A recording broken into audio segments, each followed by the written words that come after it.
Oh, I didn't see you there. I was just over here casually reading this book. I know what you're thinking. You must be really smart. And I am modest enough to admit that you're right.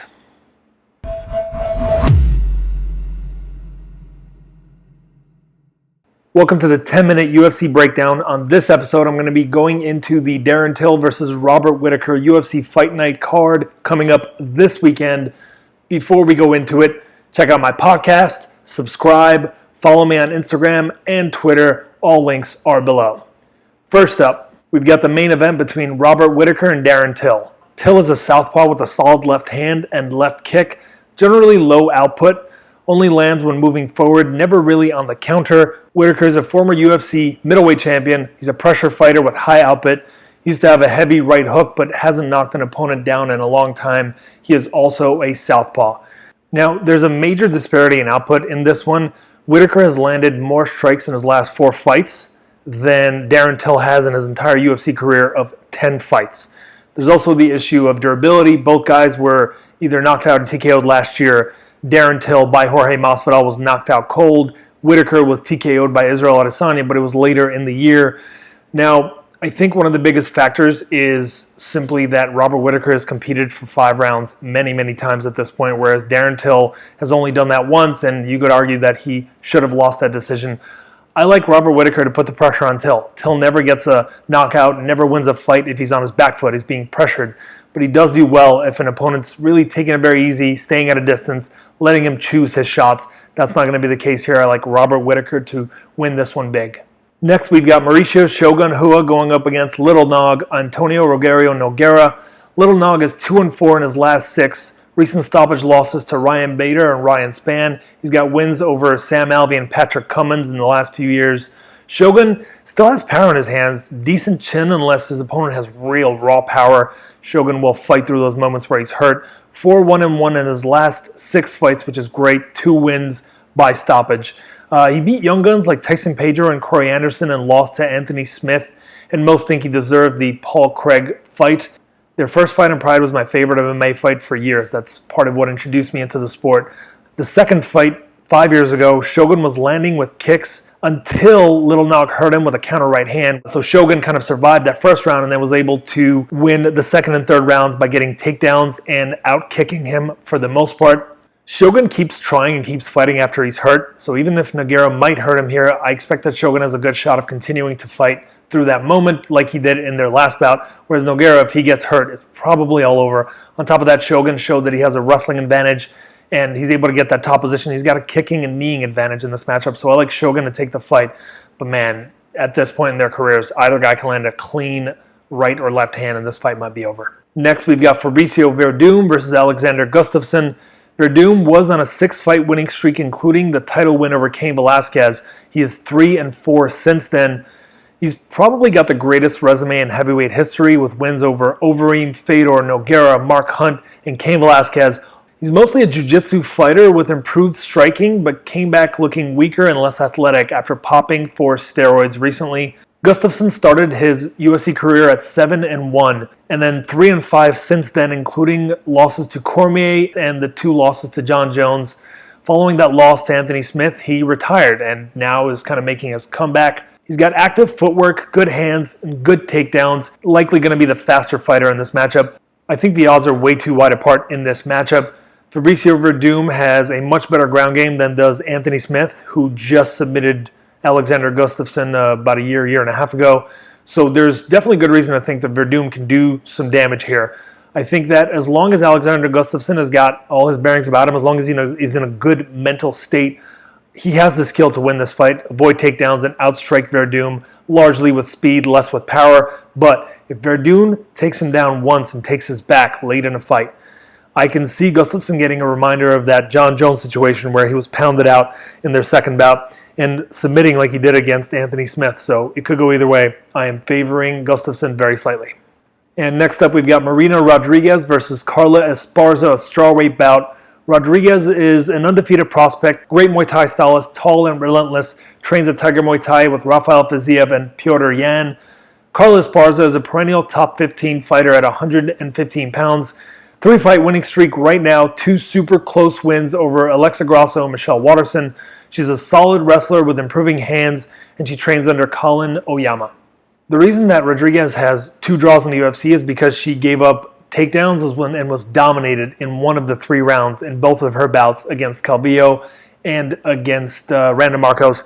And I could see that being an issue here. The thing is that those 2 fighters are much better once you get to the ground than is Carla Esparza. Carla is great at getting people to the ground, but she doesn't control the same way, and she doesn't submit in the same way that those 2 girls are known for. So as much as Carla may be able to get takedowns, I think that Rodriguez will be able to get up, and I think she should win at least 2 of those rounds, 2 of the latter rounds, to take a decision. Next up, we've got a light heavyweight bout between Paul Craig and Gadzimurad Antigolov. Antigolov is basically a berserker of a grappler, goes 100% for about 4 minutes. If he doesn't finish, he's probably in trouble. Craig is not at all seen as a prospect, but he's got several surprising performances in the UFC. He beat prospects Magomedov Ankalaev and Kennedy Nzechukwu. He's got a good double leg, good submissions, and improving striking. Craig's submission game is at least good enough to defend against Antigolov's explosive attempts early, and then I think Craig will take over and win a decision, if not a late stoppage. Antigolov has no gas tank. Next up, we've got Alex Oliveira versus Peter Sabata. Oliveira is an exciting journeyman, started 7-2 in the UFC, 1-3 in his last 4. He's a well-rounded fighter, hard hitter, but weak off of his back, I'd say, and he usually tires late. Peter Sabata is 9-2 in his last 11, also a journeyman. Good ground game, but much improved stand-up in the last few years. It's possible that Sabata can get top position a couple times in this one and win, but I favor Oliveira to just be the more athletic, more dynamic, more explosive fighter. Chance he loses that last round, but it shouldn't be the worst thing. Next up, we've got Khamzat Chimaev versus McKee. Chimaev just fought last Wednesday, actually won in the 2nd round by submission over John Phillips. He's got serious power, but surface-level stand-up game. Wrestling and submissions are solid on this man. No opponent has made it past 7 minutes against this guy. He trains with Alexander Gustafsson at All-Star Training Center in Sweden. McKee is a 6'3 prospect at 170 now, 10-2 overall, making his UFC debut here. Solid striker with power. Every win happens to be by finish on this guy. I think McKee is a real prospect, but this is not a good style matchup for him on his UFC entrance. I expect Chimaev to be the stronger, bigger fighter. Chimaev spent the majority of his career at 185. McKee, the majority of his career at 155. They're meeting at 170, so it's going to be a big strength disparity. Next, we've got Francisco Trinaldo versus Jay Herbert. Trinaldo's 15-6 in the UFC. He's a southpaw, 41 years old.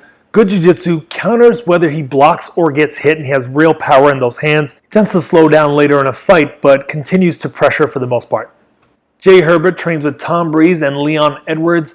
He's a fast puncher, solid kicks, and 10 of his 11 wins are by finish. His only loss is to actually McKee, who's also on the card.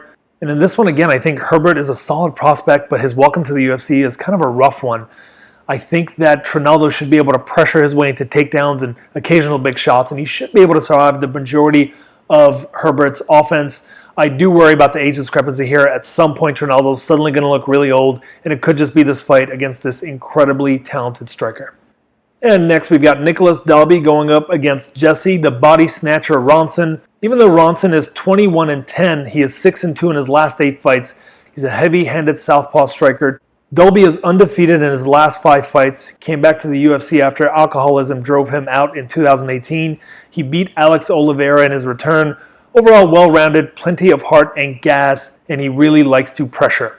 I favor Dalby, who is just an overall bigger man. He can't make 155 like Ronson, and I expect him to pressure and put some numbers on him and win a pretty decisive victory here, but his opponent's got real power, and I wouldn't be shocked if he gets caught.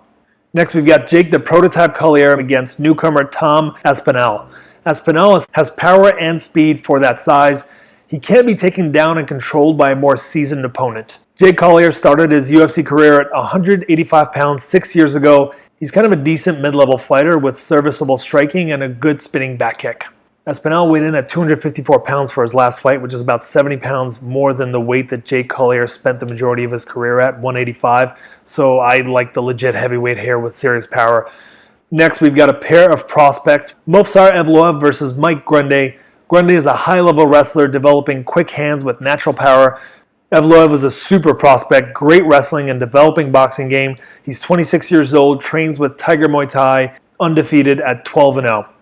I can see Grundy getting takedowns early because Evloev's takedown defense is not quite as good as his takedown offense, but I think Evloev should be better everywhere else. I think his striking is more tight, even though he doesn't have as much power as Grundy, and he's young enough, his chin should be good enough to take Grundy's power. I like Evloev to win clearly the second half of this fight, at least for a decision. Next, we've got a heavyweight matchup between Rafael Pazoa and Tanner Boser. Boser is taking this fight on 2 weeks' notice after a knockout win less than a month ago. He's got a karate base, usually pretty risk-averse, but he showed real power and willingness to step into that pocket against Linz. Pazoa is 1-1 in the UFC. He's unorthodox, but kind of a decent striker. Boser came into his last fight looking in the best shape of his career, showing the most power of his entire career. So as long as he's in decent shape for this one, I expect him to do just about whatever he wants. At the very least, he'll win a boring decision. Best case, he'll show that knockout power again. I'm hoping for the latter. Kianzad has a technique advantage in just about every department, but Bethe Correia has that craft and experience that a long UFC career will give her, and I could see that being enough to kind of beat the more skilled fighter. I like Kianzad by decision, but this is going to be super close, and there's going to be an argument to be made for either fighter. I would be somewhat surprised if it's not a split decision. Next, we've got Ramazan Emeev versus Niklas Stolz. Stolz is a good overall striker, not really the best when it comes to takedown defense, although he has a decent amount of experience, whereas Emeev is more of a grinder. He likes to slow a fight down. At a distance, he barely throws. I like Emeev to grind out another win in this one. And finally, we've got Nathaniel Wood versus John Castaneda. Castaneda has decent wrestling and some snap to his punches, but I expect Wood to pressure his way to either a late stoppage or a decision victory. In this one, Castaneda took the fight on short notice, and this is not best case scenario for him to make his UFC debut. Thanks for watching. Don't forget to like, subscribe, follow me on Instagram and Twitter. Links are once again below. I expect to whoop some ass on the picks on this one, and I'll see you guys next week.